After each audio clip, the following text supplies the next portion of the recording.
कमरे का वातावरण बाहर के मौसम की ही तरह गर्म था। मेरी बहू द्वारा लिया गया एक निर्णय मुझे बिल्कुल नागवार गुजरा था। मैं इस बात से ज्यादा नाराज थी कि मेरे बेटे की भी इसमें मूल सहमति थी। ऐसा नहीं था कि मैं पोंगापंथी विचारधारा की कोई कड़क सांस थी, परंतु बात ही कुछ ऐसी थी कि आधुनिक विचारधारा तथा स्त्री स्वतंत्रता का हिमायती मेरा मन मान ही नहीं पा रहा था। मम्मी, आप समझ नहीं रही हैं। मैं नहीं समझ रही हूं, ये सही कह रही हो तुम। मुझे ये समझ नहीं आ रहा कि तुम्हें अकेले ही क्यों घूमने जाना है। सब तक नहीं जाना चाहता तो अगले महीने स्नेहल और अपनी बाकी दोस्तों के साथ चली जाना। मम्मी, स्नेहल या कोई और ट्रैकिंग पर जाना पसंद नहीं करती। तो तुम्हें ही क्यों जाना है? वैसे भी शादी के बाद ये सब ठीक नहीं है।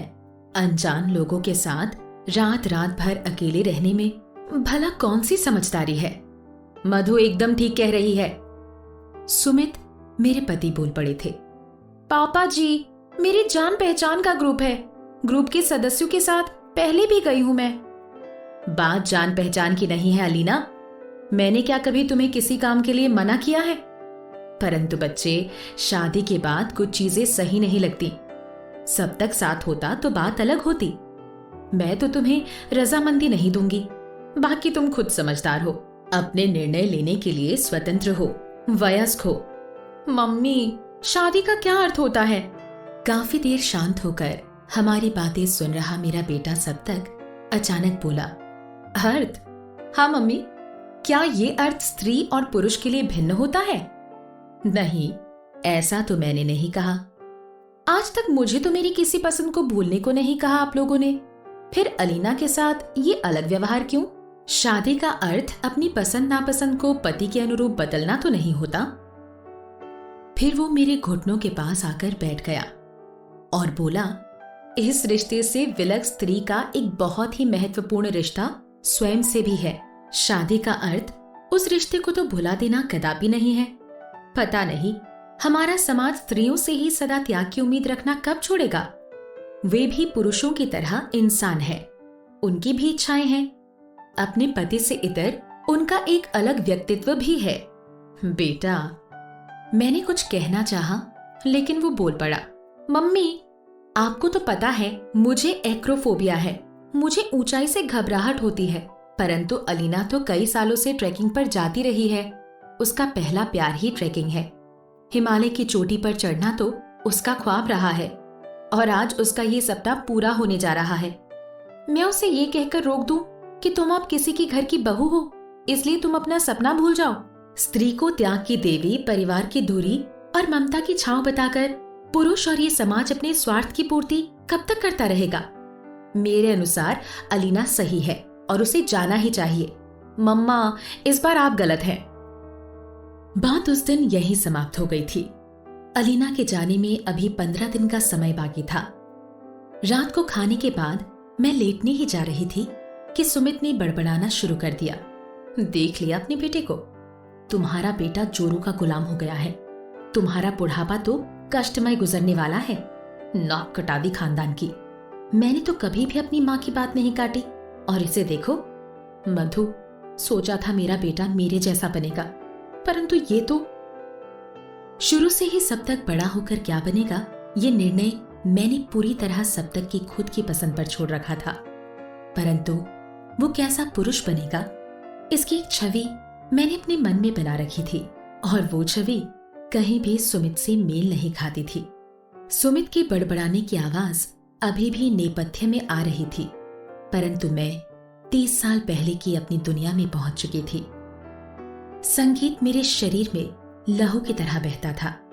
पिताजी संगीत शिक्षक थे और मां गृहिणी। हम चारों बहनों के नाम भी संगीतात्मक थे। बड़ी दीदी सुरीली, मंजली दीदी स्वरा, छोटी दीदी संगीता और मैं सबसे छोटी माधुरी। परंतु संगीत से मन भले ही संतुष्ट होता हो, पेट नहीं भरता। और जब गरीब के घर में शादी करने के लायक 4 बेटियां हों तो उनका गुण भी अवगुण बन जाता है। बड़ी मुश्किल से पिताजी हम बहनों को शिक्षा दिला पाए थे। कन्यादान करने के लिए उन्हें ना जाने कहां कहां से उधार लेना पड़ा था। पूरे विश्व में शायद भारत ही एक ऐसा देश होगा जहां दान देने के लिए भी दाता को ग्रहिता को शुल्क अदा करना पड़ता है। स्त्री वो वस्तु नहीं, कर दिया जिसे तुमने दान। देकर दान में उसे तुमने छीन लिया उसका स्वाभिमान। शादी के 7 फेरों के साथ 7 वचन लेकर मैंने सुमित के घर में प्रवेश किया। 7 वचन तो हम दोनों ने लिए थे, परंतु निभाने की एकमात्र उम्मीद मुझसे ही की गई थी। मेरे ससुराल वालों को मेरा गाना बिल्कुल पसंद नहीं था, विशेषकर मेरी सास को। उनका मानना था कि ये काम अच्छे घर की कुलवधू को शोभा नहीं देता। उनके आदेश की अवहेलना जब कभी उनके पति भी नहीं कर पाए तो फिर मेरे पति क्या कर पाते। वैसे मैंने एक कमजोर ही सही परंतु प्रयास किया था। सुमित से कहा था अपनी माताजी से बात करने को।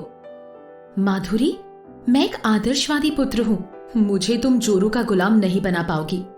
माँ ने जो कह दिया वो पत्थर की लकीर है, चाहे वो गलत ही क्यों ना हो, मैंने कहा था। हाँ, आज के बाद इस बारे में कोई भी बात नहीं होगी। किसी भी बात में तुम मुझे सदा माँ के साथ ही खड़ा पाओगी। प्रेम मैं तुमसे करता हूं, पर खानदान भर में मैं तुम्हारी वजह से बदनाम नहीं होना चाहता। विवाह के समय कन्या वामांग में आने के लिए 7 वचन मांगती है। प्रथम वचन मेरे कानों में उस समय गूंज गया था। हर निर्णय आप मुझे साथ लेकर करोगे, तभी मैं आपके वाम भाग में आना स्वीकार करूंगी। मेरी सास को शब्दों के व्यंग बाण से मुझे मारना बहुत पसंद था। मेरी बड़ी ननद विमला भी मेरी सास का इसमें पूर्ण सहयोग करती थी। उनकी शादी मेरठ में ही हुई थी। एक ही शहर में मायका और ससुराल होने की वजह से लगातार उनका मायके चक्कर लगता रहता था। हालांकि मेरा मायका भी मेरठ ही था, परंतु मेरी सास को मेरा वहां ज्यादा आना जाना पसंद नहीं था। वो कहा करती थी, बहू को अपने मायके ज्यादा नहीं जाने देना चाहिए, मायके वाले बिगाड़ देते हैं। वैसे भी शादी हो गई है, सास ससुर की सेवा करो, माँ बाप को भूलो। परंतु ननद के समय वे सब बातें भूल जाया करती थीं। तब उनका वाक्य होता था, घर में रौनक तो बेटियों से ही होती है, अपनी सास की मत सुना कर ज्यादा, जब दिल करे आ जाया कर। मेरी ननद भी अपनी माँ की आज्ञा का पूरा पालन करती थी। साल में 6-7 महीने यहीं गुजरते थे उनके। मेरा मायका जाना मेरी सास को पसंद नहीं था, परंतु हर तीज त्योहार पर मेरे मायके से आने वाले तोहफों से उन्हें कोई परेशानी नहीं थी। अरे कमलेश जी, आप इतना सब क्यों ले आते हैं? मेरे सहृदय ससुर जी कहा करते थे। सासू जी कहाँ चुप रहने वाली। अरे क्यों नहीं लाएंगे, बोल पड़ती। बेटी के घर क्या खाली हाथ आएंगे? अब हम क्या विमला की ससुराल इतना कुछ भेजते नहीं है? इनकी उतनी औकात तो नहीं, पर जो लाए हैं। ये सुनकर मैं कट के रह जाती। जी करता था कि बाबूजी के जुड़े हाथों को पकड़कर उन्हें इस घर से चले जाने को कह दो। नहीं देखा जाता था मुझसे उनका यह अपमान। मेरे दुख को मेरी छोटी ननद जया और देवर समय समझते थे, परंतु जब आप खुद के लिए खड़े नहीं हो सकते तो किसी और से क्या उम्मीद कर सकते हैं। सुमित ने तो बहुत पहले ही अपना फैसला मुझे सुना दिया था। जब भी बाबूजी मेरे ससुराल से अपमानित होकर जाते, मेरे अंदर कुछ टूट जाता और कानों में विवाह के दूसरे वचन की ध्वनि सुनाई पड़ती थी। जिस प्रकार आप अपने माता पिता का आदर करते हो, उसी प्रकार मेरे माता पिता का आदर करो। जब सुमित का तबादला नोएडा हुआ, तब पहली बार मेरे ससुर अपनी पत्नी के खिलाफ बोले थे।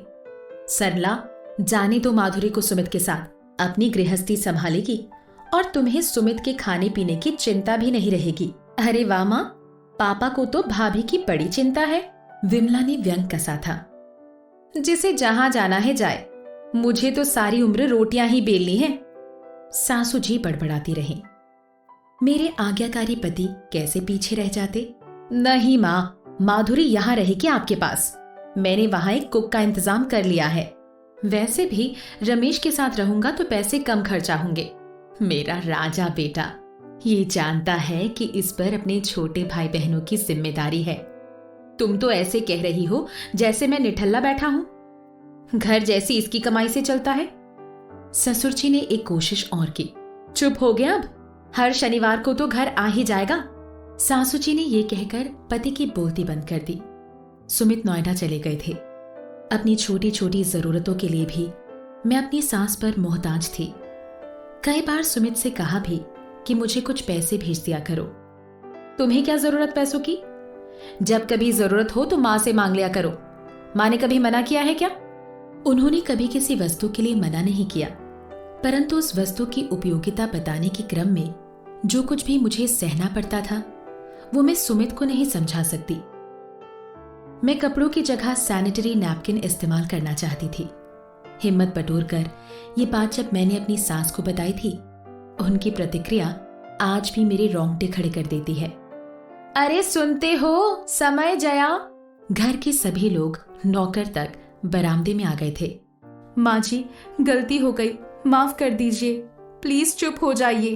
तू होती कौन है मुझे चुप कराने वाली? अरे बताओगी भी, हुआ क्या? ससुर जी की आवाज थी।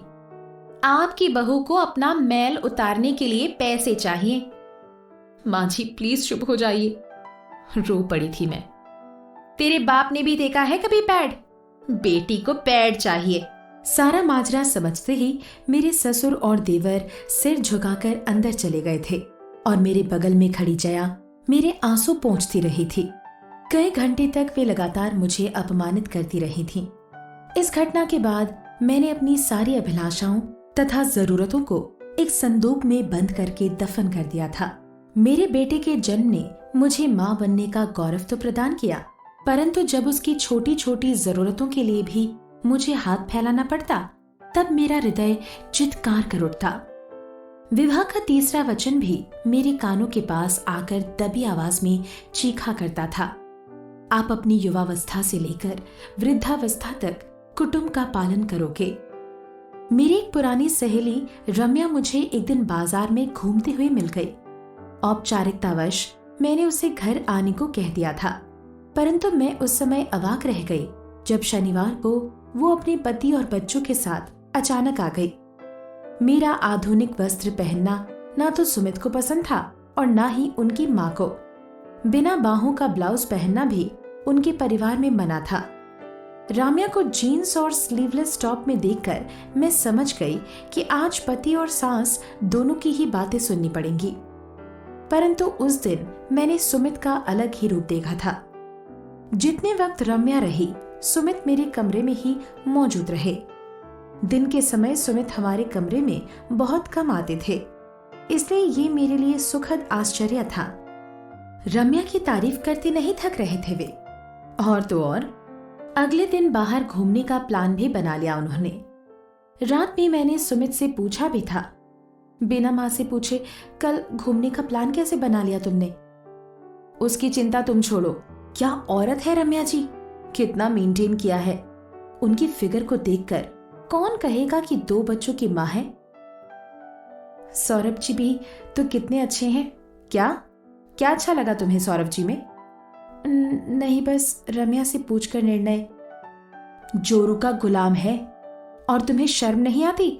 अपने पति के सामने किसी और मर्द की तारीफ करती हो। सो जा चुपचाप। अगले दिन पिकनिक में बातों बातों के दौरान रम्या ने सुमित को मेरे बारे में बताया कि मैं अपने कॉलेज की मेधावी छात्राओं में आती थी। इतना सुनना था कि सुमित जोर जोर से हंसने लगे। रम्या जी, क्या आपके कॉलेज में सभी गधे थे? माधुरी और मेधावी में सिर्फ अक्षर की समानता है। रसोई में खाने में नमक तो सही से डाल नहीं पाती, न चलने का ढंग, न कपड़े पहनने की तमीज। शरीर पर चर्बी देखिए कितनी चढ़ा रखी है। इतना कहकर वे अपनी बात पर खुद ही हंस पड़े थे। मेरा चेहरा शर्म और अपमान से काला पड़ गया था। चले बातें बहुत हो गई, अब बैडमिंटन खेलते हैं, सौरभ जी ने बात बदलते हुए कहा। खेल के दौरान सुमित ने फिर एक ऐसी हरकत कर दी जिसकी उम्मीद मुझे भी नहीं थी। स्त्री के चरित्र का आकलन आज भी उसके पहने गए कपड़ों से किया जाता है। सुमित ने भी रम्या को लेकर गलत विचारधारा बना ली थी। खेल के दौरान सुमित ने कई बार रम्या को छूने की कोशिश की थी। ये बात मुझसे भी छिपी नहीं रह पाई थी। इसलिए जब रम्या सुमित को किनारे पर ले जाकर दबे परंतु कड़े शब्दों में कुछ समझा रही थी। मैं समझ गई थी कि वो क्या कह रही है। घर लौटते ही सुमित की माँ रम्या की चर्चा लेकर बैठ गई। सुमित जैसे इंतजार ही कर रहे थे। अरे माँ बड़ी तेज औरत है, उससे तो दूर रहना ही ठीक होगा। मैं ना कहती थी। अरे ओ माधुरी, तुम्हें तो खुश होना चाहिए कि तुम्हें चरित्रवान पति मिला है। दिल कर रहा था कि चरित्रवान बेटे की झाड़ खाने की बात माँ को बता दूं, परंतु कह नहीं पाई। विवाह के वचन फिर कानू के पास आकर चुगली करने लगे। मैं अपनी सखियों के साथ या अन्य स्त्रियों के साथ बैठी हूं, आप मेरा अपमान ना करें, आप दूसरी स्त्री को मां समान समझें और मुझ पर क्रोध ना करें। सप्तक को मैंने सदा प्रश्न करना सिखाया था। सुमित अक्सर उसके सवालों से चिढ़ जाया करते थे, परंतु मैं सदा उसे प्रश्न पूछने के लिए प्रोत्साहित करती थी। मेरे और सप्तक के प्रश्नोत्तर के खेल में ही मुझे मेरे जीवन के सबसे बड़े सवाल का जवाब मिल गया था। मम्मा, मेरा नाम सप्तक क्यों है? बेटा, सप्तक अर्थात 7 सुर, सा, रे, गा, मा, पा, धा, नी। तुम मेरे जीवन रूपी गीत के सुर हो। माँ, आप गाती क्यों नहीं?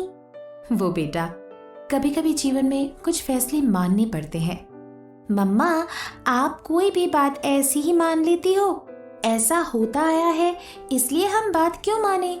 हमें पहले ये जानना चाहिए कि जो हो रहा है वो क्यों हो रहा है। पापा और दादी मुझे हॉस्टल भेजना चाहते हैं, पर मैं नहीं चाहता। उन्हें मेरा नाम भी पसंद नहीं है, वो भी बदल देंगे शायद। मम्मा, आप दादी से बात करोगी? सुमित ने मुझे इस विषय में कुछ नहीं बताया था। शादी के वचन आज कानों में तेज चिल्ला रहे थे। आप अपने हर निर्णय में मुझे शामिल अवश्य करें। परंतु मैं फिर भी जाग नहीं पाई। बेटा, दादी जो कहती हैं, मैं जानता था आपसे नहीं होगा, मैं दादी से बात खुद कर लूंगा। फिर मुंह फेर कर सब तक तो सो गया था, परंतु 13 साल से सोई अपनी माँ को जगा दिया था उसने। मेरा 10 साल का बेटा इतना बड़ा कब हो गया, मैं जान ही ना पाई। शादी के जो वचन मेरे कानों में आकर फुसफुसाते थे, आज वे पूरी तरह से आकर सामने खड़े हो गए थे। कितने पुरुष निभाते हैं ये सारे वचन? शायद एक भी नहीं। उनसे तो निभाने की उम्मीद तक नहीं की जाती। मेरे अब तक के जीवन में समझौता केवल मैंने किया है, वचन केवल मैंने निभाए हैं। सुमित को तो शायद याद भी नहीं कि उन्होंने कोई वचन भी दिया था।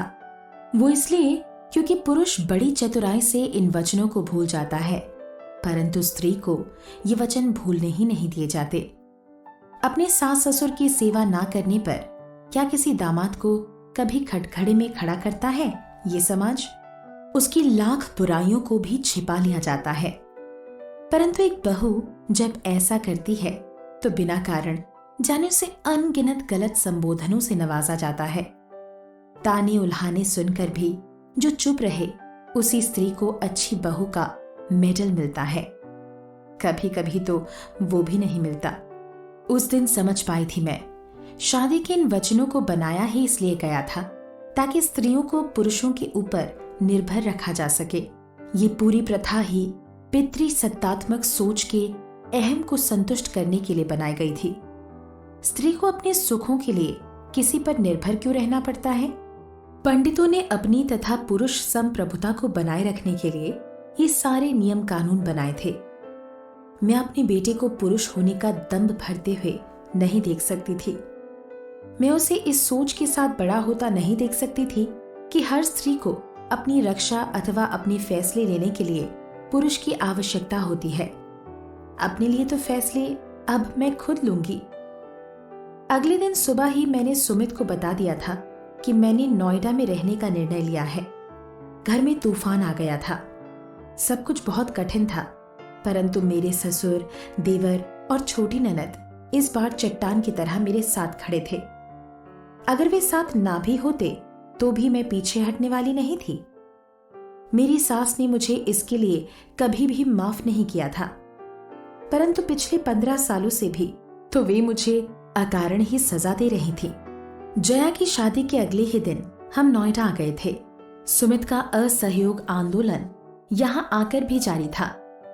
माँ बेटी की जुगलबंदी मुझे परेशान करने के तरीके निकालती रहती थी। मैंने कुछ दिनों बाद ही एक स्कूल में संगीत की शिक्षा देनी शुरू कर दी थी। धीरे धीरे सुमित भी समझने लगे थे कि अब मेरा पीछे लौटना नामुमकिन था। समय अपनी रफ्तार से बढ़ता रहा। सब तक जब फैशन डिजाइनिंग का कोर्स करने कनाडा गया तो उसी दौरान मैंने अपने संगीत स्कूल की नींव डाली थी। सब तक ने जब अलीना से विवाह का निर्णय लिया तब भी सारे परिवार के विरुद्ध खड़े होकर मैंने अपने बेटे के सही कदम का साथ दिया था। अलीना एक ईसाई परिवार की लड़की थी, परंतु मेरे लिए ये बात कोई मायने नहीं रखती थी। धर्म जाति पर पता नहीं क्यों लोग इतना घमंड करते हैं। आप कहाँ पैदा होंगे इस पर आपका क्या अधिकार? इसलिए कोई उच्च और कोई नीचे कैसे हो सकता है? सब तक ने कोर्ट मैरिज करने का निर्णय लिया था। इन झूठे कर्मकांडों और व्यर्थ के आडंबरों से मेरा भरोसा भी उठ चुका था। सुमित को भी सब तक ने अपनी दलीलों से चुप करा दिया था। शादी के बाद हमने एक छोटी सी पार्टी दे दी थी। जब सारी उम्र मैंने सब तक को सही का साथ देना सिखाया, फिर आज जब वो अलीना का साथ दे रहा है तो मुझे बुरा क्यों लगा? हर प्रश्न का सही प्रतिवचन दिया था उसने। मैं भी जानती थी कि अलीना और सब तक सही है। क्या अपनी बेटी को मुझे अलीना के साथ बांटना असहनीय लग रहा था? मुझे उसका अलीना को सही और मुझे गलत कहना तकलीफ दे रहा है? नहीं, शायद अपनी कल्पना को यथार्थ रूप में देखकर मैं अभिभूत हो गई हूं। सब तक मेरी कल्पना का ही तो मूर्त रूप है। मम्मा, अंदर आ सकता हूं? सब तक की आवाज मुझे वर्तमान में खींच लाई थी। हाँ बेटा, आ जाओ, अंदर आ जाओ। आप मुझसे नाराज है ना माँ? क्यों, क्या तुमने कुछ गलत किया है? नहीं, पर वो आज जो सत्य है वो अप्रिय हो सकता है, परंतु वो गलत नहीं हो सकता। यदि आप किसी से प्रेम करते हैं तो उसकी गलत को भी सही कहने के लिए बाध्य नहीं है। इसलिए मैं तुमसे नाराज नहीं हूं, बल्कि आज मुझे तुम पर गर्व हो रहा है। मैं जैसे पुरुष की कल्पना किया करती थी, तुमने उसे साकार करके मेरे सामने खड़ा कर दिया है। मेरा बेटा एक ऐसा पुरुष है जो अपने पुरुष होने को मेडल की तरह नहीं पहनता। जिस प्रकार वो सिर झुकाकर अपनी माँ का आदर करता है, उसी प्रकार अपनी माँ द्वारा लिए गए गलत निर्णय का विरोध भी करता है। ये सब क्या कह रही हो तुम मधु? क्या तुम्हें सब तक की बात बिल्कुल बुरी नहीं लगी? सुमित, इसमें बुरा लगने जैसा क्या है? मेरा बेटा किसी भी प्रश्न का प्रतिवचन देने से ना स्वयं डरता है और ना अपनी साथी अपनी पत्नी को रोकता है। हाँ, सही कह रही हो। इतना कहकर सुमित चुप हो गए थे। तो इसका मतलब है मैं ट्रैकिंग में जा रही हूं? अलीना भी मेरे कमरे में आ गई थी। ट्रैकिंग पर बाद में जाना है, अभी तुम दोनों सोने जाओ, मुझे भी नींद आ रही है। मम्मा पापा, चलिए पहले आइसक्रीम पार्टी करते हैं, सब तक ने हंसते हुए कहा। चलो सब चलते हैं। मैं फ्रिज से आइसक्रीम निकालती हूँ, सब तक तुम कोई अच्छी सी मूवी लगा लो। ये कहकर अलीना चली गई। हम सब भी उसके पीछे कमरे से निकल ही रहे थे कि अचानक सुमित मेरी तरफ मुड़कर बोले, वैसे तुम लिख क्या रही थी मधु? कुछ नहीं, एक समाज की कल्पना कर रही थी। कैसे समाज की मम्मा? मैं तो बस एक ऐसे समाज की कल्पना करती हूँ जहां पुत्र जन पर अभिमान ना हो, पुत्री का ही कहीं तान ना हो, मानवता के धर्म को हो नमन, सत्य कथन पर ना लगे ग्रहण, रिश्ते निभे बिना लिए वचन, हर प्रश्न को मिले प्रतिवचन। तो दोस्तों, आपको ये कहानी कैसी लगी प्लीज़ कमेंट बॉक्स में बताइए और चैनल को लाइक, सब्सक्राइब एंड शेयर कीजिए। धन्यवाद।